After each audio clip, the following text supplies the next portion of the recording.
முச்சங்கம் கூட்டி முதுப்புலவர் தமை கூட்டி அச்சங்கத்துக்குள்ளே அளப்பறைய பொருள் கூட்டி சொற்சங்கமாக சுவை மிகுந்த கவி கூட்டி அற்புதங்கள் எல்லாம் படைத்து என்னை ஈன்றெடுத்த என் தாய் மண்ணையும் என்னை வாழ வைக்கும் தமிழ் மொழியையும் வணங்கி என் உரையை தொடர்கிறேன். தோன்றின் புகழோடு தோன்றுக அத்திலர் தோன்றலில் தோன்றாமை நன்று என்ற ஐயன் வாக்கிற்கிணங்க நம் பள்ளியினை சீரும் சிறப்புமாக வழிநடத்திக் கொண்டிருக்கும் நம் பள்ளியின் முதல்வர் ஐயா அவர்களுக்கும் எழுத்தறிவித்தவன் இறைவன் ஆவான் என்கிறது நம் தமிழ். எழுத்தறிவித்தவன் இறைவன் ஆவான் என்கிறது நம் தமிழ். அத்தகைய சுந்தரமான பணியை சீரும் சிறப்புமாக பணியாற்றி கொண்டிருக்கும் என் இருபால் ஆசிரியர் பெருமக்களுக்கும் நாளைய பாரதத்தின் நம்பிக்கை நட்சத்திரங்களாக ஜொலித்துக் கொண்டிருக்கும் என் மாணவ செல்வங்களுக்கும் பாங்கறிந்து மேடை ஏறி அமர்ந்திருக்கும் பற்றிமன்ற பேச்சாளர்களுக்கும் முத்தமிழின் முதற்கண் வணக்கங்கள். வேளாண்மையில் உலகத்திற்கே முன்னோடியாக திகழ்ந்தவர்கள் நம் தமிழர்கள். நம் தமிழர்களின் அடையாளமே வேளாண்மை தான். நம் தமிழகம் விவசாயம் நிறைந்த பூமி. தமிழன் என்றொரு இனம் உண்டு, தனியே அவருக்கு ஒரு குணம் உண்டு. தமிழன் என்றொரு இனம் உண்டு, தனியே அவருக்கு ஒரு குணம் உண்டு. இங்கு தனி என்பது தனித்து இருப்பது அல்ல, தனித்தன்மை வாய்ந்தது, தனித்துவம் வாய்ந்தது. வாழ்வியல் அடிப்படையை உலகுக்கு வகுத்து தந்தவர் தமிழர்.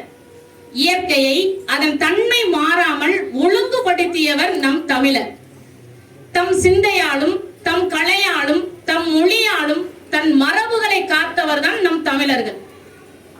பிடி நெல்லை கூட அடி நெல்லாக மாற்றியவர் நம் தமிழர்கள் தான்.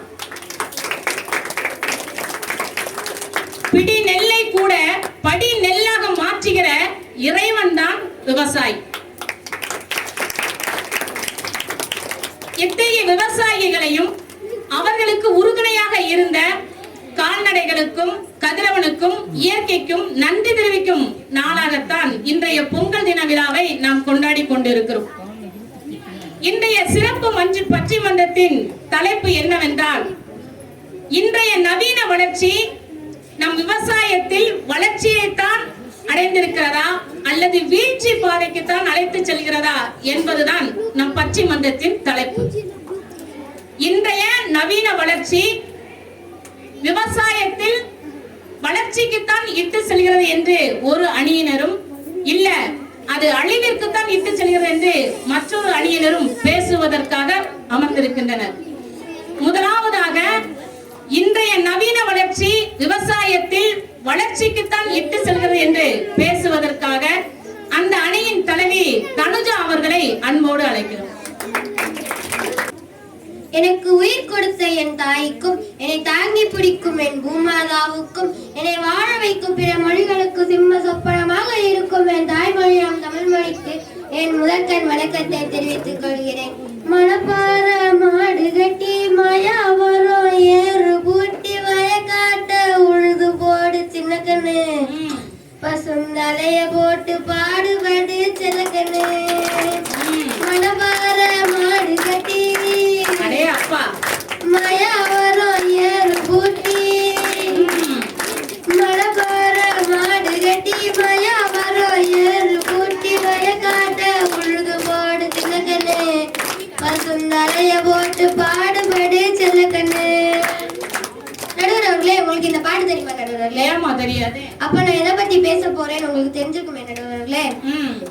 இன்றைய காலத்தில் நவீன வளர்ச்சி விவசாய தொழிலுக்கு வளர்ச்சியை தான் நடுவர்களே தருது. வளர்ச்சியை தான் கொண்டு வருதுங்க. நம் நாடு விவசாய நாடு நடுவர்களே.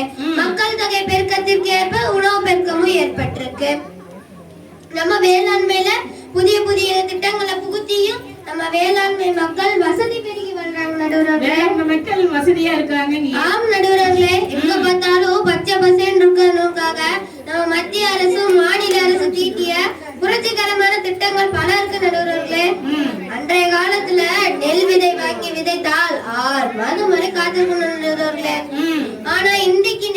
விதைச்சா 60 நாள்ல அறுவடை செஞ்சிடும் நடுவர் அவர்களே. அடே அப்பா. நடுவர் அவர்களே, விவசாயம் செய்யறதுக்கு எவ்வளவு ஏக்கர் தேவைப்படும் நினைக்கிறீங்க? என்ன குறைஞ்சது 1 ஏக்கர்னால வேண்டுமா? அதெல்லாம் வேண்டாம் நடுவர் அவர்களே. எங்க வீட்டு மாடியிலேயே கிரீன் ஹவுஸ் போட்டு எங்களுக்கு தேவையான காய்கறிகளை நாங்க வளர்த்துக்கிறோம் நடுவர் அவர்களே. அடே அப்பா, கிரீன் ஹவுஸ். மத்திய அரசு தீட்டிய முதல் 2 5 திட்டத்துல உழவுக்கு மட்டும் முதலிடம் கொடுத்தாங்க நடுவர் அவர்களே.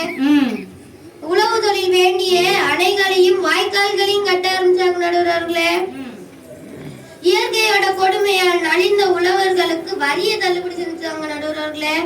கடன் நிறுவன சொல்லி சட்டம் ஒன்றை கொண்டு வந்தாங்க நடுவர் அவர்களே. அவங்க எல்லாம் அந்த காலத்திலே இருக்காங்க நடுவர் அவர்களே. மத்திய அரசு தீட்டிய பல திட்டங்கள் உங்களுக்கு தெரியாதுன்னு நினைக்கிறேன். அத நான் சொல்றேன் நடுவர் அவர்களே. சொல்லுங்க பாப்போம். பிரதான் மந்திரி கிசான் சம்மான் நிதி, ஃபசல் பீமா யோஜனா, ஆயுஷ்மான் சர்க்கார் திட்டம், கிசான் மன்தன் நிதி, பசுமை புரட்சி, தேனி வளர்ப்பு மற்றும் தேன் எடுத்தல் பணி, தேசிய வேளாண் சந்தை, வேளாணுக்காக தேசிய பணி, இப்படி பல இதை கொண்டு வந்திருக்காங்க நடுவர் அவர்களே. அடே அப்பா, பல திட்டங்கள் இருக்கு. செயற்கைக்கோள் தொழில்நுட்பத்தால பூச்சி அச்சுறுத்தலை முன்னுக்கூட்டியே கண்டறிஞ்சு அதற்கு தேவையான பூச்சி மருந்து, உரம் போன்ற எல்லாத்தையும் வாங்கி ஒட்டுமொத்தமான பயிர் விளைச்சலை காப்பாற்றுவோம் நடுவர் அவர்களே. நீங்க காப்பாத்துறீங்க. அது மட்டும் இல்ல நடுவர் அவர்களே, ஹைப்பர் பெட்ரெக்ஸ் மற்றும் ஆப்டிகல் சேட்டிலைட் மூலம் ஆரம்ப கட்ட பூச்சிகளை கண்டுபிடிச்சு அதற்கு தேவையான உரம் போன்ற எல்லாத்தையும் நாங்க வாங்கி ஆண்டுக்கு 0.8 பில்லியன் டன் பயிர்களை காப்பாற்றுறோம் நடுவர் அவர்களே. அது மட்டும் இல்ல நடுவர் அவர்களே, பூச்சிக்கொல்லி மருந்து மற்றும் உரம் போன்றவற்றை நாங்க குறைச்சுக்கிட்டே வர்றதுனால ஆண்டுக்கு 50 மில்லியன் டன் நாங்க கார்பன் டை ஆக்சைடு உமிழ்ந்து சேமிக்கிறோம் நடுவர் அவர்களே. அதே நேரத்துல நீர் பயன்பாட்டையும் குறைச்சுக்கிட்டு வரோம் நடுவர் அவர்களே. 5ல இருந்து 10% வரைக்கும் குறைச்சிட்டோம் நடுவர் அவர்களே.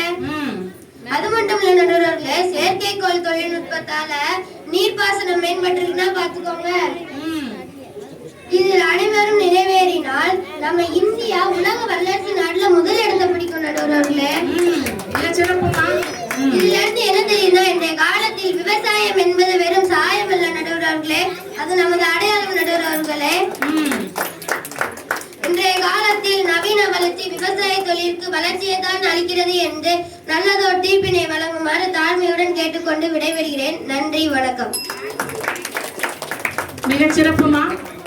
தனுஜா அவர்கள் இன்றைய நவீன வளர்ச்சி விவசாயத்துல வளர்ச்சியைத்தான் ஏற்படுத்துகிறது என்று தன்னுடைய காரசாரமான கருத்துக்களை எடுத்து வைத்திருக்கிறார். மழை பெய்தால் தன் குடிசை வீடு ஒழுகும் என்று தெரிந்தும் கூட இன்று ஒரு நாள் கூட மழை பெய்யக்கூடாதா என்று வேண்டுகிற ஒரே ஜீவன் விவசாயி தான். அத்தகைய விவசாயத்தில் நவீன மாற்றத்தை கொண்டு வந்தது வளர்ச்சிக்குத்தான் என்று சொல்லி பேசி அமர்ந்திருக்கிறார். இல்லங்க, இந்த வளர்ச்சி எல்லாம் எங்களுக்கு வீழ்ச்சிக்கு தான் கொண்டு செல்கிறது என்று அதனை மறுத்து பேசுவதற்காக எதிரணியிலிருந்து அந்த அணியின் தலைவி சிவானி அவர்களை அன்போடு மேடைக்கு அழைக்கிறேன். அகரம் கற்று சிகரம் தொட அச்சாணியாய் சுழல்வது நடுவர் அவர்களே. பெரும் கல்லாயிருந்த எம்மை ஜொலிக்கும் வைரமாய் மாற்றிய எனது அருமை ஆசிரியர்களே மற்றும் என்னுடன் பயிலும் சக மாணவர்களே, உங்கள் அனைவருக்கும் என் முதற்கண் வணக்கத்தை தெரிவித்துக் கொண்டு என் உரையை தொடங்குகிறேன். மண்ண போல தண்ணி கோயல்ல கோட்ட போடுற வறுமை கோட்ட வளர்க்குற இயற்கையத்தா பூட்டி வச்சு பொம்மையாக பார்க்கிற அடிமையாக நினைக்கிற. இப்படியே போனாக்கா பூச்சி இங்கே வாழுண்டா, புழு இங்கே வாழுண்டா, மனுஷ பையன் என மட்டும் மண்ணாகி போகுண்டா. இப்படிதான் நடுவர்களே இவர்களுடைய நவீன வளர்ச்சி இன்று இருக்கிறது. கண்ணு கலங்குதம்மா. நடுவர்களே, மனிதனுக்கு கடவுள் தந்த முதல் பரிசு என்னவென்று தெரியுமா நடுவர்களே? விவசாயம் நடுவர்களே. நமது நாட்டின் முதுகெலும்பே விவசாயம் தான் நடுவர்களே. நம் நாட்டின் முதுகெலும்பு விவசாயமா இருக்கிறதுனாலதான் என்னவோ யாரும் திரும்பியே பார்க்கறது இல்லை. அது பேர் பாதுகாக்க வேண்டியது நமது கடமை தானே நடுவர்களே. ஆனா நம்ம கடமையை மறந்து கொஞ்சம் கொஞ்சமா விவசாயத்தை அழித்து வருகிறோம் நடுவர்களே. இதனால சமீப காலமாக விவசாயத்தில் தமிழகம் பெரும் வீழ்ச்சியை சந்தித்துக் கொண்டிருக்கிறது நடுவர்களே. விளையும் நிலங்களுக்கு அதிக விலை கிடைக்கும் என்று விற்று பின் அதே நிலத்தில் விளையும் பொருட்களுக்கு அதிக விலை கொடுக்கும் நேரத்துக்கு வந்து விட்டோம் நடுவர்களே. அந்த நிலைமைக்கு தள்ளப்பட்டுட்டோம். இதனால் பல கிராமத்தில் விவசாயத்தை பாரம்பரியத்தை காணும், பல இடத்தில் கிராமத்தை காணும் நடுவர்களே. நடுவர்களே, அன்றைய காலகட்டத்துல நம்ம கிட்ட மொத்தம் எத்தனை பாரம்பரிய நெல் ரகங்கள் இருந்தது உங்களுக்கு தெரியுமா நடுவர்களே? எத்தனை பாரம்பரியம் இருந்திருக்கு? ஒரு 1000 கணக்குல இருந்திருக்கும் அம்மா. இல்ல நடுவர்களே, 4000க்கு மேற்பட்ட பாரம்பரிய நெல் ரகங்கள் இருந்தது. அடே அப்பா, 4000 நெல் ரகங்கம்மா? ஆமாம் நடுவர்களே. ஆனா இப்ப எவ்வளவு இருக்குன்னு தெரியுமா நடுவர்களே? வெறும் 150 தான் இருக்கு நடுவர்களே. இதுதான் இவர்களுடைய நவீன வளர்ச்சியா நடுவர்களே. நடுவர்களே, இப்போ எதிரணியில் உள்ள தஞ்சாவூருக்கு சொன்னாங்கல்ல, எங்களுக்கு ஏக்கர் கணக்குல எல்லாம் நிலம் தேவையில்லை, நாங்க வீட்லயே மாடி தோட்டம் போட்டுக்கிறோம்னு. அங்க ஏக்கர் கணக்குல நிலம் இருந்தா தான் நடுவர்களே அவங்களால விவசாயமே பண்ண முடியும். வேற நிலத்தை என்ன பண்ணாங்க? பூராத்தையும் கான்கிரீட் கட்டிடமா பிளாட் போட்டு வித்துட்டா அப்புறம் எப்படி நடுவர்களே அங்க நிலம் இருக்கும் அவங்களால விவசாயம் பண்றதுக்கு? இதான் உலக வழக்காடா. இது எப்படி தெரியுமா இருக்கு நடுவர்களே? இருக்கிறத விட்டு பறக்கிறதுக்கு ஆசைப்படுற மாதிரி இருக்கு நடுவர்களே. நடுவர்களே, அந்த காலகட்டத்தில் நாட்டின் செல்வம் எதை குறிப்பிட்டனர்? கால்நடைகளை தாம குறிப்பிடுவாங்க. ஆமா, கால்நடைகளை தான். ஒரு வீட்டுக்கு ஒரு மாடாவது வச்சிருப்போம் தான் சம்சாரி. சம்சாரி. ஆனா இப்ப வீட்டுக்கு வீடு மாடா நடுவர்களே வளர்க்குறாங்க. வேற என்ன வளர்க்குறாங்க? டாமி, ஜிம்மி, ஓரியோ, கிட்கேட்னு சாப்பிடுறதெல்லாம் வச்சு கூப்பிடுற ஏதாவது ஒரு டாகியை தான் நடுவர்களே வளர்க்குறாங்க. நாயை வளர்த்துட்டு திரிகிறாங்க. ஆமாம் நடுவர்களே. நவீன வளர்ச்சி தான். இயற்கை உரத்திற்கு மாற்றாக ரசாயன உரம் வந்ததால் கால்நடைகளின் வளர்ப்பு கொஞ்சம் கொஞ்சமாக குறைந்து வருகிறது நடுவர்களே. நடுவர்களே, இந்த அரிசி உற்பத்தியை பெருக்க வெளிநாட்டுக்காரன் சொன்ன யோசனையை நம்பி பாரம்பரிய விவசாயத்தில் நமக்கு இருந்த கொஞ்ச நஞ்சை பட்டறிவு கைவிட்டதுதான் இந்த விவசாயம் அழிவதற்கே காரணம் நடுவர்களே. இப்படித்தாம எல்லாத்தையும் நம்பிடுறோம். நடுவர்களே, எதிரணியில் ஒரு தஞ்சாவூர்கள் சொன்ன பசுமை புரட்சி அறிமுகப்படுத்திய புதிய நெல் ரகங்கள் வறட்சியோ வெள்ளத்தையோ தாங்க முடியாது நடுவர்களே. இவைகளால ரசாயன உரமின்றி வளரவே முடியாது நடுவர்களே. இதனால் நம் மண் வளம் காலப்போக்கில் கடினமாக பாதிக்கப்படுது நடுவர்களே. மண் மலடானது, வறட்சி தான் பரிசானது, விவசாயமே விஷமானது நடுவர்களே. நடுவர்களே, கோவை வேளாண்மை பல்கலைக்கழகம் தகவல் படி தற்போது 22.3 லட்சம் நிலங்கள் பாழ்பட்ட நிலங்களாக மாறியுள்ளது நடுவர்களே. பாழ்பட்டு போய் கிடக்கு. இதுதான் இவர்களுடைய நவீன வளர்ச்சியா நடுவர்களே. நடுவர்களே, ஒரு குழந்தை பிறப்பதற்கு எத்தனை மாதம் தேவைப்படுகிறது? என்னம்மா கேள்வி? 10 மாசம் தான். ஆமா, ஒரு குழந்தை பிறப்பதற்கு 10 மாதம் தேவைப்படுகிறது. அதுபோல ஒரு செடி வளர்வதற்கு 90 நாட்கள் தேவைப்படுகிறது நடுவர்களே. காய்கறிகளை நம்ம சாப்பிடுற உணவுல சேர்த்து சாப்பிட்டா உடம்புக்கு நல்லதுன்னு பெரியவங்க சொல்லுவாங்க நடுவர்களே. இதோ இப்ப எதிரணியில் உள்ள தஞ்சாவூருக்கு சொன்னேன், நாங்க 90 நாள் வளர வேண்டிய செடியை 30-40 நாளே வளர வச்சோம், இதுதான் எங்க வளர்ச்சின்னு கேட்டாங்க நடுவர்களே. அவங்க சொன்ன அதே 90 நாள்ல வளர வேண்டிய செடிய இப்ப ஏதேதோ மருந்து அடிச்சு 30-40 நாள வளர வச்சு அதுல இருந்து கிடைக்கிற காய்கறிகள் நம்ம சாப்பிடுற உணவுல சேர்த்து சாப்பிடும் போது கேன்சர் போன்ற பல நோய்கள் நமக்கு வருது நடுவர்களே. அப்ப செடி மட்டும் வரல, நோயும் சேர்ந்துதான் வளருது. ஆமாம் நடுவர்களே. நடுவர்களே, நீங்க எப்படி இந்த வேலைக்கு வந்தீங்க? அதை ஏமா கேட்கணும்? படிச்சுதான் வந்தேன். ஆமா, படித்தால்தான் வேலை, கை நிறைய சம்பளம் என்று கற்றுத்தரும் இன்றைய சமுதாயம் விதைத்தால் தான் உணவு என்று சொல்லித்தர மறந்து விட்டதே நடுவர்களே. நடுவர்களே, காட்டில் வேலை செய்வதை கேவலமாகவும் கணினியில் வேலை செய்பவனை கௌரவமாகவும் நினைப்பவர்கள் தெரியவில்லை அரிசியை கணினியில் அறுவடை செய்ய முடியாது என்று. நடுவர்களே, பணம் தேடிக்கொள்ள 1000 வேலைகள் உண்டு, சரிதான் நடுவர்களே? சரிதான். ஆனால் உணவை தேடிக்கொள்ள விவசாயம் மட்டும்தான் இருக்கிறது நடுவர்களே. படித்தவன் மட்டும் இறைவன் அல்ல நடுவர்களே, மற்றவர் பசிக்காக உழைப்பவன் இறைவன் தான் நடுவர்களே. நிலங்கள் வீடு ஆயின, களங்கள் காடு ஆயின, விவசாயி விண்ணோடு போறான், விவசாயம் மண்ணோடு போகிறது. உரிமைக்காக பிச்சை எடுத்தோம் 200 ஆண்டுகளாக, இனி உணவுக்காக பிச்சை எடுப்போம் எத்தனை ஆண்டோ. எனவே இன்றைய காலகட்டத்தில் எனது பார்வைக்கு நவீன வளர்ச்சி விவசாயத்திற்கு பெரிய அழிவை தான் தருகிறது என்று கூறி நல்லதொரு வாய்ப்பளித்த நடுவரை வணங்கி விடைபெறுகிறேன். நன்றி, வணக்கம். மிக சிறப்புமா. சிவானி அவர்கள் இன்றைய நவீன வளர்ச்சி விவசாயத்தில் பேர் அழிவைத்தான் ஏற்படுத்தி இருக்கிறது என்று தன்னுடைய ஆதங்கமான கருத்துக்களை எடுத்து வைத்திருக்கிறாங்க. இதை நம்மளால மறுக்க முடியாது. நமக்கு வாழ்வாதாரமா இருந்த விவசாயத்தை இன்னைக்கு இழந்துதான் நம்ம நிக்கிறோம். நம் நாட்டின் முதுகெலும்பு விவசாயம் சொல்றோம். அந்த முதுகெலும்பு இல்லாம நம் உடல் உறுப்புகளை எதுவுமே செயல்படுறது கிடையாது. ஒரு மனிதனுக்கு முக்கியமானது முதுகு தண்டுவடம். இன்று அது கவனிப்பு இல்லாம தெருவுல தான் கிடக்குன்னு சொல்லி தன் கருத்துக்களை எடுத்து முன் வைத்திருக்கிறாங்க. இதை மறுத்து பேசுவதற்காக எதிரணியிலிருந்து கவியரசி அவர்களே அன்போடு அழைக்கிறேன். மாதா பிதா வரிசையில் தெய்வத்திற்கு முன்னின்று எங்களை நன்மை ஏற்படுத்திய எம் நடுவரை வணங்கி என் உரையை தொடங்குகின்றேன். நடுவர்களே, நீங்க படிக்கும் போது உங்க ஆசிரியர் வந்து உங்ககிட்ட நீங்க பெரியவங்களானே என்ன ஆக போறீங்கன்னு கேட்டா நீங்க என்ன சொல்லிருப்பீங்க? சொல்லிட்டம்மா ஆசிரியர்னு. அதே மாதிரிதான் நடுவர்களே, எங்க ஆசிரியர் எங்க கிட்ட வந்து கேட்ட போது என் நண்பர்கள் எல்லாம் நான் டாக்டர் ஆக போறேன், ஐஏஎஸ் ஆக போறேன், இன்ஜினியர் ஆக போறேன் என பலரும் பலவாறு சொன்னாங்க நடுவர்களே. ஆசிரியர் என்கிட்ட வந்து கேட்ட போது நான் விவசாயி ஆவேன்னு சொன்னேன். அடே அப்பா, கை கட்டுங்கப்பா, எல்லாம் விவசாயி உருவாயாச்சு. நடுவர்களே, தனி ஒருவனுக்கு உணவில்லை எனில் ஜகத்தினை அழித்திடுவோம் என்றார் பாரதியார்.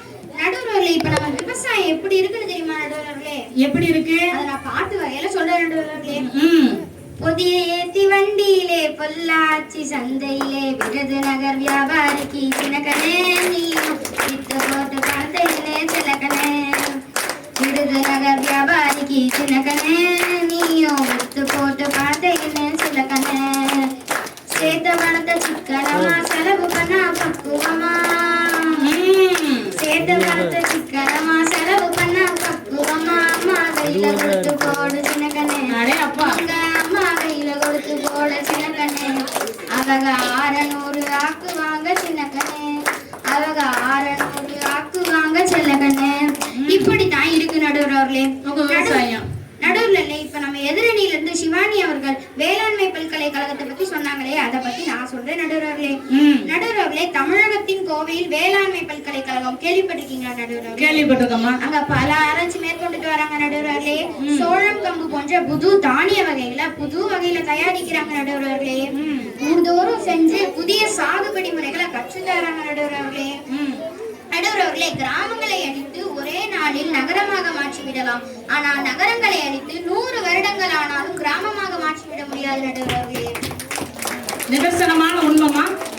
பசுமை புரட்சியின் காரணமாக நம் நாடு உணவு உற்பத்தியில் தன் நிறைவு எய்து விட்டதோடு அயல்நாடுகளுக்கும் ஏற்றுமதி செய்யும் அளவிற்கு முன்னேறி இருக்கிறது நடுவர்களே.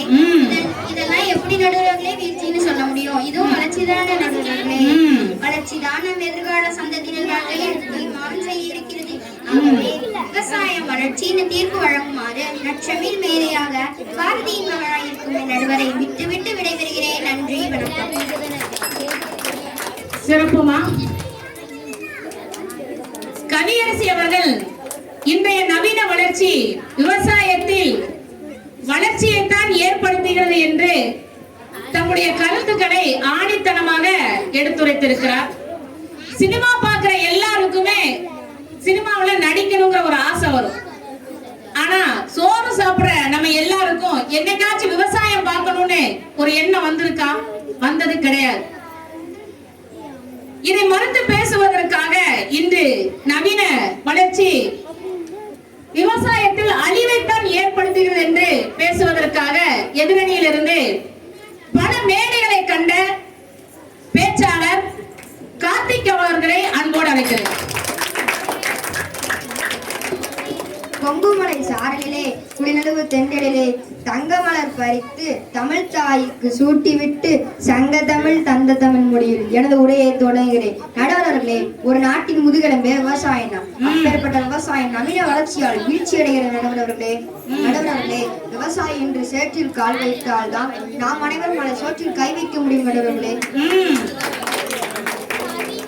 எதிரணியிலிருந்து கவியரசி அவர்கள் சொன்னார்கள், எதிர்காலத்தில் என்ன ஆக போறீர்கள் கேட்டார்கள். அதற்கு பலரும் கலெக்டர், டாக்டர், இன்ஜினியர் அப்படி கேட்டார்கள். அதற்கு கவியரசி அவர்கள் மட்டும் சொன்னார்கள், நான் விவசாயம். ஆனா இந்த காலம் அப்படி கிடையாது நடுவர்களே. அதற்கு அப்படியே தலைகீழ நடுவர்களே. தலைகீழ இருக்கா? எப்படி இருக்கு நடுவர்களே? ஒரு பையன் ஒரு பொண்ணு வீட்டுக்கு பொண்ணு கேட்க போறானா, கேட்டு போகட்டும். அந்த பொண்ணோட அப்பா ஒரே ஒரு வார்த்தை கேட்பேன், என்ன தெரியுமா நடுவர்களே? என்ன கேட்டாரு? பையன் என்ன படிச்சிருக்கான், பையன் எவ்வளவு சம்பளம் வாங்குறான், பையன் கார் வச்சிருக்கான், நான் பங்களா வச்சிருக்கேன். அது மட்டுமா நடுவர்களே, இவன் உடனே எம்பி பிசி அப்படின்னு சொல்லிட்டானா. எம்பிபிசியா? வாங்க மாப்பிள இழுத்துறாங்க நடுவர்களே. வாங்க மாப்பிளங்காங்க. உடனே விவசாயம் சொல்லிட்டானா. ஒரு வார்த்தை சொல்லுவாங்க, என்ன தெரியுமா நடுவர்களே? என்ன சொல்றாங்க? பாய் பாய்ன்னு சொல்லி அனுப்பிவிடுறாங்க நடுவர்களே. நடுவர்களே, பழைய சோறு சாப்பிட்டு பாஸ்மதி அரிசி விற்கிறவன் தான் விவசாயி. அந்த விவசாயிக்கும் மரியாதை இல்லை, விவசாயத்துக்கும் மரியாதை இல்லை நடுவர்களே. மரியாதை இல்லதான். உங்களுக்கு ஒரு செய்தி தெரியுமா நடுவர்களே? என்ன செய்திப்பா? சென்னையில எல்லாரும் வெள்ளம் வந்துருச்சு வெள்ளம்னு சொன்னாங்க. அதுக்கு காரணம் என்ன தெரியுமா நண்பர்களே? என்னப்பா காரணம்? அதுக்கு ஒரு கவிஞர் கூறுகிறார், ரோட்டில் ஓட வேண்டிய லாரி ஆற்றில் ஓடியதால் ஆற்றில் ஓட வேண்டிய தண்ணி ரோட்டில் ஓடினார்களே. மனிதர்கள் மண்ணை கொள்ளையடித்து பாவம் அந்த தண்ணீரை சொன்னா எப்படி நடுவர்களே ஏத்துக்கும்? அடே அப்பா, ரோட்ல ஓட வேண்டிய லாரி எல்லாம் ஆற்றுல தான் போய்கிட்டு இருக்கு. நடுவர்களே, முன்னொரு காலத்துல நெல்லு விதைத்தா அதுல பூச்சி மருந்து கலப்பாங்க நடுவர்களே. ஆனா இந்த காலத்துல பூச்சி மருந்து மனிதர்களுக்கு ஒரு ஊசி போடுற மாதிரி அதுக்கு ஒரு ஊசி போடுறாங்க நடுவர்களே. அது மட்டுமானவர்களே, முன்னொரு காலத்துல ஒரு மனிதன் சராசரியாக 88 வயதில் கூட இருப்பான். ஆனா இந்த காலத்துல 68 தாண்டதே பெருசு நடுவர்களே. நடுவர்களே, நீங்க எத்தனை வருஷம் இருப்பீங்க? என்னப்பா போற போக்க பார்த்தா இனி ஒரு 20 வருஷம் கூட தாக்கு பிடிக்காம நினைக்கிறேன். அதெல்லாம் இல்ல நடுவர்களே, வர காலத்தை பார்த்தா 50 வயசு தாண்டதே பெருசு நான் நினைக்கிறேன் நடுவர்களே. நடுவர்களே, விவசாயம் எப்படி பண்றாங்க தெரியுமா நடுவர்களே? எப்படி? காலை எழுந்திருச்சு கலப்ப மாட்டை பூட்டிக்கிட்டு காடு வயல் உழுததெல்லாம் அப்போ. எப்போ? காலை எழுந்திருச்சு கலப்ப மாட்டை பூட்டிக்கிட்டு காடு வயல் உழுததெல்லாம் அப்போ. காலை எழுந்தவுடன் காப்பியை குடித்து புட்டு கட்சி பேச்சு பேசுறாங்க இப்போ. காலை எழுந்தவுடன் காப்பியை குடித்து போட்டு கட்சி பேச்சு பேசுறாங்க இப்போ. நாளை சும்மா கிடந்தாலும் கிடக்கும் பாலும் நாகரிகம் ஓடி வந்து கெடுக்கும்.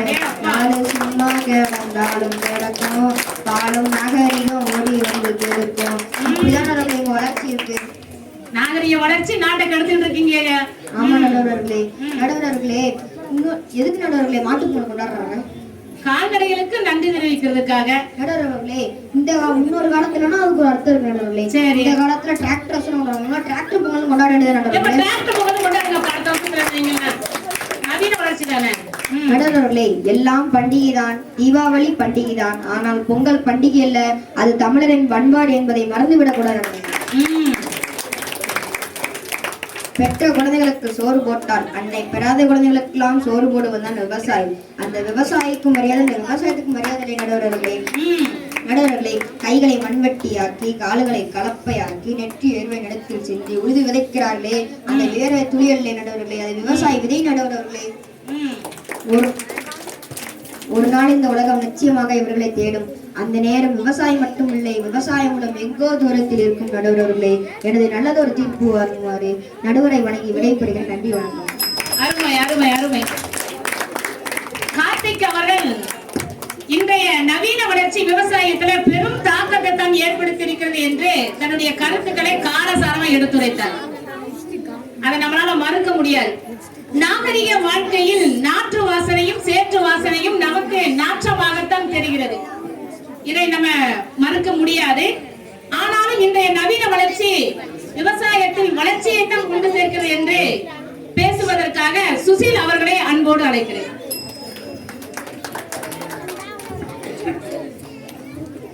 சேற்றில் கால் வைக்கும் காலத்தில் சேவல் கூவும் நேரத்தில் தனக்காக வேலை சென்றாமல் தன் நாட்டுக்காக வேலை சென்ற நம் விவசாயிகளுக்கும் அவர்களை பற்றி பேசுவதற்காக எனக்கு வாய்ப்பளித்த நடுவர்களுக்கும் அவர்களை பற்றி அறிந்து கொள்ள எனக்கு உதவி செய்த ஆசிரியர்களுக்கும் அவளை பற்றி மேலும் அறிந்து கொள்ள ஆவலாக இருக்கும் என்னை போன்றவர்களுக்கும் என் பொன்னான முதல் வணக்கம். நடுவர்களே, நம்ம நாட்டுல 100% மக்கள் இருக்காங்கன்னா அது 67% விவசாயத்தை நம்பி இருக்காங்கன்னு அறிவியல்பூர்வமா நினைச்சிருக்காங்க நடுவர்களே. அதை உங்களால மறுக்க முடியுமா நடுவர்களே? அப்புறம் எதுக்காண்டி நடுவர்கள் விவசாயம் வீழ்ச்சி அடையுங்க நடுவர்களே? இன்னைக்கு கூட நம்ம விவசாயிங்க வேலைக்கு வெட்டி அகோடி சாம உரமா பயன்படுத்துறாங்க நடுவர்களே. அதனாலதான் நமக்கு சத்தான காய்கறிகள் பழங்கள்லாம் கிடைக்கி. இதையாச்சும் மறுக்க முடியுமா? மறுக்க முடியாது. அதனாலதான் நடுவர்களே நம்ம நாட்டு விவசாயத்தை எந்த நாட்டையும் ஜெயிக்க முடியல. அங்க ஒரு கவிஞர் அழகா பாட்டு சொல்லியிருக்காரு நடுவர்களே. என்ன பாட்டு சொன்னாரு? என்ன வளம் இல்லை இந்த திருநாட்டில், என் கையிலே ஏந்த வேணும் வெளிநாட்டில். என்ன வளம் இல்லை இந்த திருநாட்டில், சாக்கும் போல என் கையிலே ஏந்த வேண்டும் வெளிநாட்டில். ஒழுங்காய் பாடுபடு வயக்காட்டில், ஒழுங்காய் பாடுபடு வயக்காட்டில்.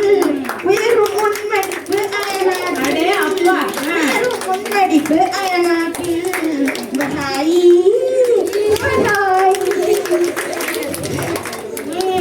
நடுவர்களே, நம்மளோட வளர்ந்த நாடான சீனா, ஜப்பான், அமெரிக்கா போன்ற நாடெல்லாம் ஏரோப்ளேன் மறந்துட்டு விவசாயம் பண்றாங்க. ஏரோப்ளேன்ல மறந்துடிக்கிறாங்க. நம்ம நாட்டு மக்கள் எல்லாம் ட்ரோன்ல மறந்துட்டு நடுவர்களே. ட்ரோன்ல அந்த அளவு விவசாயம்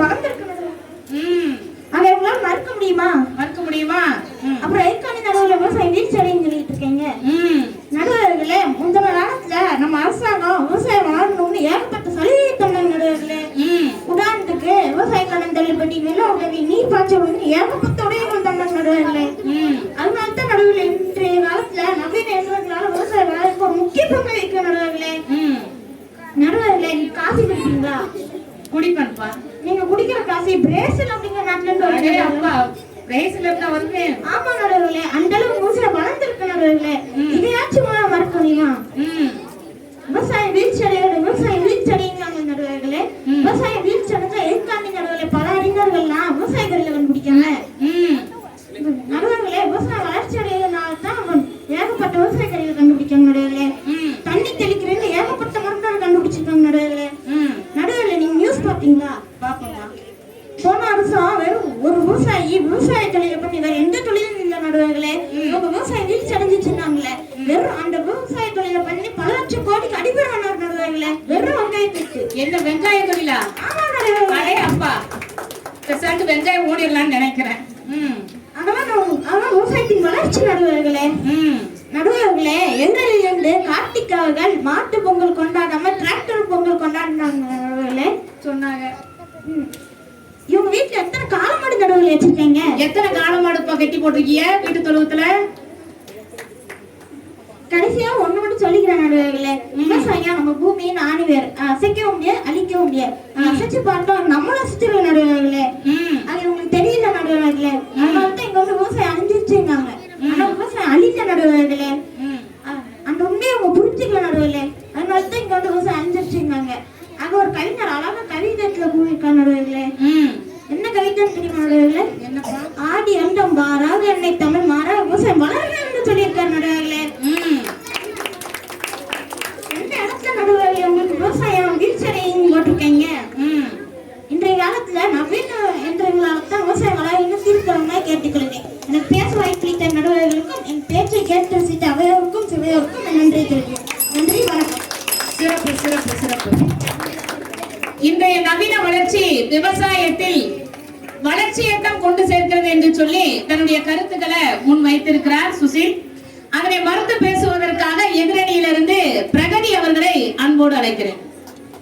அகத்தியன் தொட்டில் கட்டி தொல்காப்பியன் தாலாட்டி கம்பன் சீராட்டி மூவேந்தர் பாராட்டி வருடங்கள் 2000 கடந்தாலும் இன்றும் கன்னித்தமிழாய் செந்தமிழாய் வாழ்ந்து வரும் என் தாய்மொழியா மன்னித்தமிழால் அனைவரையும் வணங்கி என் உரையை நான் தொடங்குகிறேன். நெற்றிக்கண் திறந்தாலும் குற்றம் குற்றமே என்ற நக்கீரல் வழியில் வந்த நடுவர் அவர்களே, தொழுதுண்டு வாழ்வாரே வாழ்வார் மற்றெல்லாம் தொழுதுண்டு பின் சேர்ப்பவர் என்ற வள்ளுவரின் குரலை நாம் உணர்ந்திட வேண்டும். தகுதி பார்க்கும் மக்களே, விவசாயிகளின் கால்பட்ட அரிசிதான் நாம் கழுவி உண்கிறோம் என்பதை மறந்துவிட வேண்டும். நண்பர்களே, அதிக விளைச்சல் என்கிற மாய வலையில் நம் விவசாயத்தை அந்நிய சக்திகள் ஆக்கிரமித்த நடுவர்களே.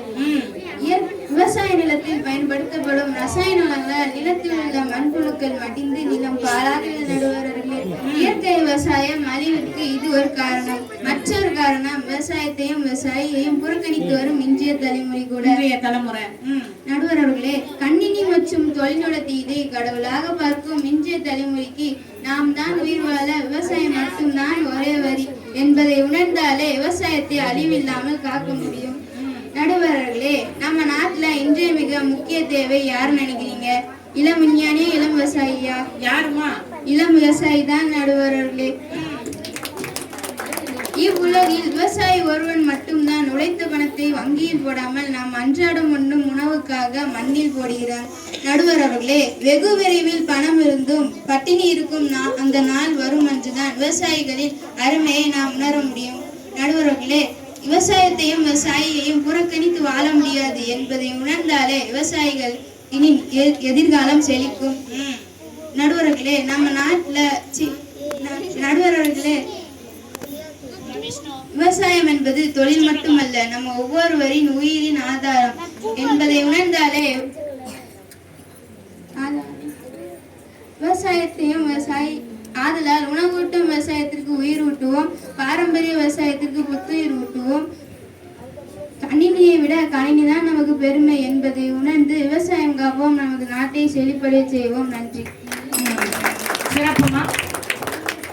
இன்றைய நவீன வளர்ச்சி விவசாயத்தில் பெரும் வீழ்ச்சியை தான் ஏற்படுத்தியிருக்கிறது என்று பிரகதி அவர்கள் அழகாக தன்னுடைய கருத்துக்களை முன்வைத்திருக்கிறார்.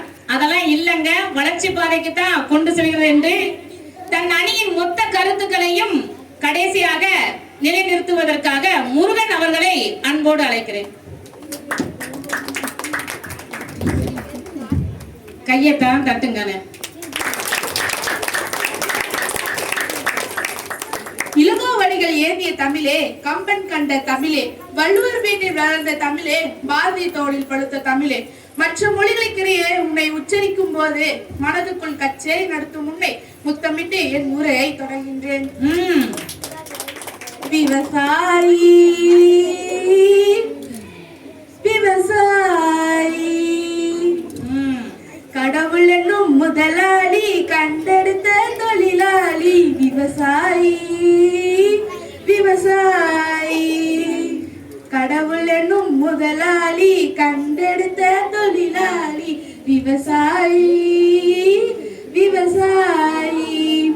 நடுவர்களே, உங்களுக்கு இந்த பாட்டு தெரியுமா நடுவர்களே? தெரியும்பா. அப்ப நான் எதை பத்தி பேச வந்திருக்கேன் உங்களுக்கு தெரிஞ்சிருக்கும் நடுவர்களே. இன்றைய நவீன வளர்ச்சியால் விவசாயம் வளர்கிறது நடுவர்களே. உங்களுக்கு விவசாயம் பிடிக்குமா நடுவர்களே? பிடிக்கும்பா. இங்க இருக்கிறவங்க யாரும் விவசாயம் பண்ணிருக்க மாட்டாங்கன்னு நினைக்கிறேன். நீங்க விவசாயம் பண்ணிருக்கீங்களா? பண்ணிருக்கேன். நானும் விவசாயம் பண்ணிருக்கேன் நடுவர்களே. நீங்க விவசாயம் பண்ணிருக்கீங்களா? ஆமா நடுவர்களே. எத்தனை ஏக்கர்ல? ஒரு 1/2 ஏக்கர் இருக்கும் நடுவர்களே. பெரிய விவசாயி தான். இந்த எதிரணிக்கு விவசாயம்னா என்னன்னே தெரியாது போல இருக்கு. அதனாலதான் வீழ்ச்சி அப்படிங்கறத பத்தி பேச வந்திருக்காங்க நடுவர்களே. இந்த இப்ப யாராவது சேத்த பார்த்தா அங்க எங்க குதிச்சு போறாங்க நடுவர்களே.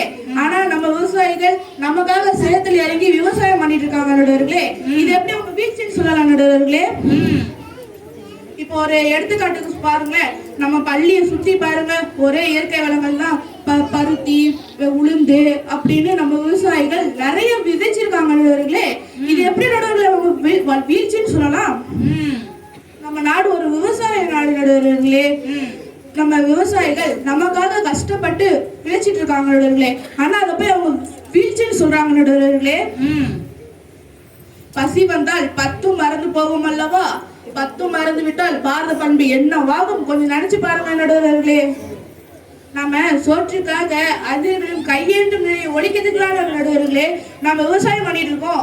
இப்ப நாம மட்டும் விவசாயம் பண்ணலைன்னா அவங்க நேரத்துக்கு எங்க இருந்திருப்பாங்க நடுவர்களே? நவீன வளர்ச்சி இல்லைன்னு சொல்றாங்களே, நவீன வளர்ச்சினா என்னன்னு நான் சொல்றேன் கேளுங்க. நம்ம விவசாயிகள் புதிய புதிய கருவிகளை இருக்காங்க, டிராக்டர், ட்ரோனு அப்படின்னு நிறைய நவீன வளர்ச்சி பத்தி விவசாயம் பண்ணிட்டு இருக்காங்க நடுவர்களே. நீங்க செய்தி பாப்பீங்க நடுவர்களே. ஒரு விவசாயி வாழைக்குலைய நம்ம தோல்ல சுமந்து போகிறதுக்கு பதிலா ஒரு ட்ரோனு அந்த வாழைக்குலைய சுத்தி ஒரு கயிற்று ஏற்றி ட்ரோனை பறக்க விட்டா அந்த ட்ரோன் அழகா கொண்டு போகுது நடுவர்களே. இது எப்படி அவங்க வீழ்ச்சின்னு சொல்லலாம் நடுவர்களே? நம்ம விவசாயம் கால்நடைகளால நம்ம முதல் தன்னிறைவு பெற்றிருக்கோம் நடுவர்களே. இதை மட்டும் நம்ம தன்னிறைவு பெற்றிருந்தோம்னா நம்ம நாடு உலக வல்லரசு நாளில் முதலிடத்தை பிடிக்கும் நடுவர்களே. இது எப்படி அவங்க வீழ்ச்சின்னு சொல்லலாம் நடுவர்களே? இதுக்கு ஒரு எடுத்துக்காட்டு சொல்லட்டா, 1947 நம்ம இந்தியா ₹1 கொடுத்தா அமெரிக்க நாடு $68 கொடுக்குது நடுவர்களே. இதெல்லாம் நம்ம வளர்ச்சி தானே நடுவர்களே. $68 சும்மாவா? நம்ம நாட்டுல ஏற்றுமதியை அதிகரித்து இறக்குமதியை குறைச்சாலே போதும் நடுவர்களே. நம்ம நாடு உலக வல்லரசுல முதலிடத்தை பிடிக்கும் நடுவர்களே. சிறப்பு. விவசாயம் காப்போம், அனைவரும் நலம் பெறுவோம். நடுவர்களே, நான் ஒண்ணு கேள்விப்பட்டேன். இந்த மூத்த பொண்ணை நீங்க அக்ரிகல்ச்சருக்கு படிக்க வச்சிருக்கீங்களாம? நீங்க விவசாயம் வளர்கிறது அப்படின்னு தெரிஞ்சுதானே நடுவர்களே நீங்க விவசாயம் படிக்க வச்சிருக்கீங்க. அதனால இன்றைய நவீன வளர்ச்சியால் விவசாயம் வளர்கிறது என்று தீர்ப்பினை வழங்குமாறு தாழ்மையுடன் கேட்டுக்கொள்கிறேன். ஆகவே எனக்கு வாய்ப்பளித்த அனைத்து ஆசிரியர்களுக்கும் எனது நெஞ்சார்ந்த நன்றிகளை விதைத்து காணிக்கையாக்கிறேன். நன்றி, வணக்கம். சிறப்புப்பா. இன்றைய நவீன வளர்ச்சி விவசாயத்துல பெரும் வளர்ச்சி பாதைக்குத்தான் இட்டு செல்கிறது என்று அந்த அணியின் மொத்த கருத்துக்களையும் முருகன் அவர்கள் அழகாக முன்வைத்திருக்கிறார். அதனை மறுத்து பேசுவதற்காக எதிரணியிலிருந்து சம்சிதா அவர்களை அன்போடு மேடைக்கு அழைக்கிறேன். சொல்லும் பொருளும் சொல்லுகின்ற பாங்கும் சுவைப்பட அமைந்துள்ளதா என பல்லாற்றாலும் பகுத்து ஆய்ந்து தேர்வு செய்ய காத்திருக்கும் நடுவர் அவர்களே, யார் பெறுவார் முதல் பரிசு என அறிய துடிக்கும் மாவலோடு காத்திருக்கும் அனைவருக்கும் என் முத்தான வணக்கத்தை கொத்தாக தெரிவித்து என் உரையை தொடங்குகின்றேன். நடுவர் அவர்களே, இன்று நவீன வளர்ச்சி விவசாயத்திற்கு பெரும் அழிவை ஏற்படுத்துகின்றது. நடுவர் அவர்களே, நமக்கு உயிர் மூச்சு என்னன்னு தெரியுமா நடுவர் அவர்களே? என்னதுமா?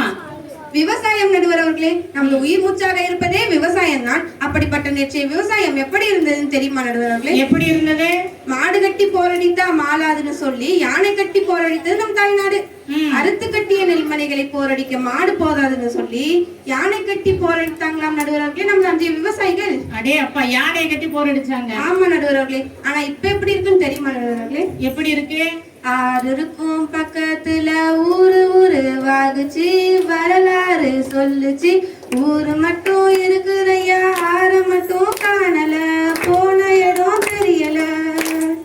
பறவை கட்ட நாடுகளை பாவிசனம் அழிக்குதே, நன்றி மறந்து சிரிக்குதே, ஆறறிவை வச்சுக்கிட்டு ஆணவத்தில் வாழுதே.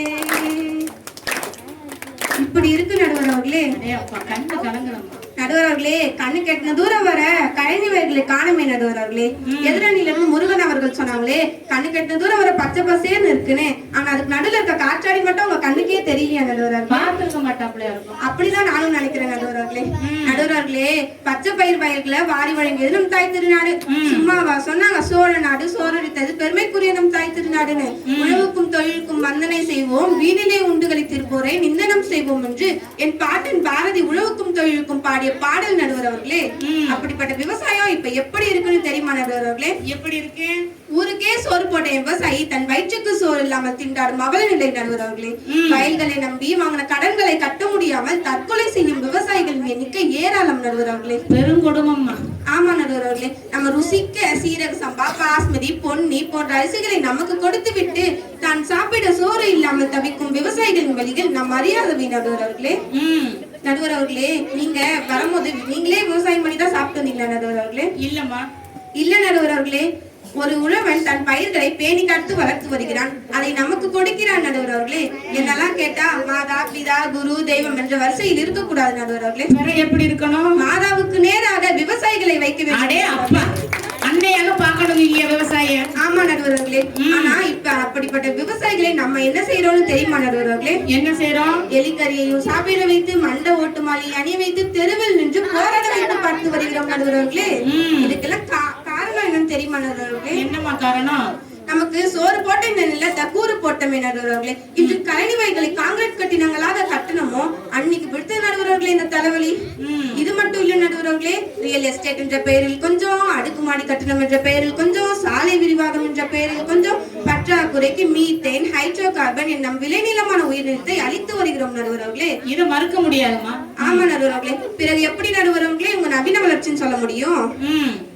நடுவர் அவர்களே, நம்ம என்னதான் தொழில்நுட்பம்னு பெருமை பேசினாலும் பசி என்றால் பணத்தை சோறாகவும் சில்லறை குழம்பாகவும் நகையை கூட்டாகவும் சாப்பிட முடியுமா நடுவர் அவர்களே? அவங்க சாப்பிடுவாங்களா இருக்கும். புள்ள பீஸா பர்கரு கடையாடி அடைகள்ல தானே இருக்காங்க. நடுவர் அவர்களே, நம்ம என்னதான் பீஸா பர்கர் சாப்பிட்டாலும் பழைய சோறு பச்சை மிளகா மாதிரி வருமா நடுவர் அவர்களே? எப்படிமா? ஒரு கவிஞர் கூட பாட்டு எழுதியிருக்காரு நடுவர் அவர்களே. எப்படி? என்னன்னா, பழைய சோறு பச்சை மிளகா, வீட்டு குழம்பு வாசம், திருட்டு மாங்கா தெரு சண்டை, இனிக்கு தெம்மாங்கு பாட்டு. அப்பா எச்சூர்தம்மா. ஆமா நடுவர் அவர்களே. நடுவர் அவர்களே, பணம் சம்பாதிக்க 1000 வழிகள் உள்ளன, ஆனால் பசி என்றால் விவசாயம் மட்டுமே உள்ளது நடுவர் அவர்களே. ஆனால் அப்படிப்பட்ட விவசாயம் இப்ப அழிந்து கொண்டே வருகிறது நடுவர் அவர்களே. அதுதான் என் ஆதங்கம். உயிருக்கு உழவாய், வளர்ச்சிக்கு வாழ்க்கையாய், உறவுக்கு உணவாய் அமர்ந்திருக்கும் நடுவர் அவர்களே, இன்று நவீன வளர்ச்சி விவசாயத்திற்கு பெரும் அழிவை ஏற்படுத்துகின்றது என்று தீர்ப்பு வழங்குமாறு நடுவரை வேண்டி என் உரையை முடித்து விடை பெறுகிறேன். நன்றி, வணக்கம். மிக சிறப்புமா. இன்றைய நவீன வளர்ச்சி விவசாயத்தில் பெரும் வீழ்ச்சியை தான் ஏற்படுத்தியிருக்கிறது என்று சொல்லி அந்த அணியின் மொத்த கருத்துக்களையும் சம்சிதா அவர்கள் அழகாக முன்வைத்திருக்கிறார். இப்போ இறுதி நேரத்துக்கு வந்தாச்சு. நேரத்தின் அருமையை கருதி எனது உரையை சுருக்கமாக முடிக்கிறேன். இன்றைய நவீன உலகில் அனைவருமே வேகமான வாழ்க்கையைத்தான் நாம் வாழ்ந்து வருகிறோம். காலை எழுந்தவுடன் ஆரம்பமாகும் பரபரப்பு இரவு தூங்கும் வரை நம்மை விட்டு வைப்பதில்லை. பொதுவாக அந்த பரபரப்பான வாழ்க்கையை வாழ நாம் கற்றுக்கொண்டு விட்டோம். இது கிராமத்தையும் விட்டு வைப்பதில்லை. இதன் அடிப்படையில் தான் தமிழகத்தில் சுமார் 78 லட்சம் ஹெக்டேரில் வேளாண்மை நடந்தது ஒரு காலத்துல. இப்போ அது 37 லட்சம் ஹெக்டராக சுருங்கிவிட்டது. அதிலும் குறிப்பாக சொல்ல வேண்டும் என்றால் நெல் உற்பத்தியில் மட்டுமே 17 லட்சம் ஹெக்டர் என்பதை நம்மால் மறுக்க முடியாது. மும்மாறி பொழிந்த மழை, முப்போகம் விளைந்த நெல், பசுமையாய் செழித்த பூமி, பசியாறிய உலகம், மேலும் மருந்தில்லாத அந்த காலகட்டத்தில் இயற்கையான விளைச்சல். இன்று தனுஜா அவர்கள் சொன்னது போல 6 மாத பயிரை நாங்க 60 நாள்ல விளைய வச்சிருவோம்னு சொன்னாங்க. அது சரிதான். ஆனா 6 மாத பயிரால் நம்மளுக்கு ஆயுசு 100 ஆண்டுகளாக இருந்தது. இன்று 60 நாள் பயிரால் நமக்கு ஆயுசு பாதியாக குறைந்து விட்டது. அதை நம்மால் மறுக்க முடியாது. ஒரு நெற்பயிர் தடை நிமிர்ந்து நிற்க வேண்டுமானால் அதற்கு எத்தனை போராட்டங்கள், எத்தனை உழைப்புகள், அடே அப்பா சொல்ல முடியாது. இன்று அந்த நெல்லும் வயலும் சேரும் இருந்த இடத்தில் காங்கிரீட்டும் கட்டடமும் கம்பியும் தான் இருக்கிறது என்பதே நிதர்சனமான உண்மை. அது மட்டுமல்ல, இந்த பசுமை புரட்சின்னு சொல்லி ஒற்று ரகங்கள் எல்லாமே நம்ம புதுசா ஏற்படுத்தி இருக்கிறோம். இது உணவு உற்பத்தியில் தன்னிறைவு அடைந்து விட்டோம் என்று நாம் நினைத்திருக்க, மறுபுறத்தில் புதிய வகையான நோய்களையும் நாம் சந்தித்துக் கொண்டுதான் இருக்கிறோம். ஒரு காலகட்டத்தில் புற்றுநோய் என்பது எங்கோ ஒரு இடத்தில் இருக்கும். ஆனா இன்று அப்படி கிடையாது. உங்க வீட்டுல இருக்கா, எழுத்து வீட்டுல இருக்கா, பக்கத்து வீட்டுல இருக்காங்கிற மாதிரி பக்கத்திலேயே ஒவ்வொருத்தரையும் நம்ம பார்க்க முடியுது. இது நிதர்சனமான உண்மை. இது ஏன் என்று மருத்துவரிடம் கேட்டால் அவர்கள் கூறுகிறார்கள், அவர்களுக்கு சாப்பிட்ட உணவுகளில் ஏதோ ஒரு குறைபாடு என்று சொல்கிறார்கள். இது மறுக்க முடியாது. ஏதாவது ஒரு தீய பழக்கம் இருந்தால் நாம் அதை ஏற்றுக்கொள்ள முடியும். ஆனால் இன்று சிறு பிள்ளைகளுக்கு கூட அந்த புற்றுநோய் வருகிறதை நம் கண்கூடாக பார்க்க முடிகிறது. இப்படி எடுத்துக்கொண்டே போகலாம் ஒவ்வொன்றாக. நம்ம கடைசியாக என் உரையை நிறைவு செய்கிறேன். இன்றைய நவீன வளர்ச்சி விவசாயத்தில் பெரும் வீழ்ச்சியைத்தான் ஏற்படுத்தியிருக்கிறது என்று என் உரையை கூறி, விவசாயம் நம் நாட்டின் இரு கண்கள். இந்த இரண்டுமே இல்லாத நாளைய தலைமுறை என்னவாகுமோ? சிந்தித்து பார்ப்போம், செயல்படுவோம். தேவை விவசாயியை காப்போம், விவசாயத்தை காப்போம். வாய்ப்பளித்தமைக்கு நன்றி கூறி விடைபெறுகிறேன். நன்றி, வணக்கம்.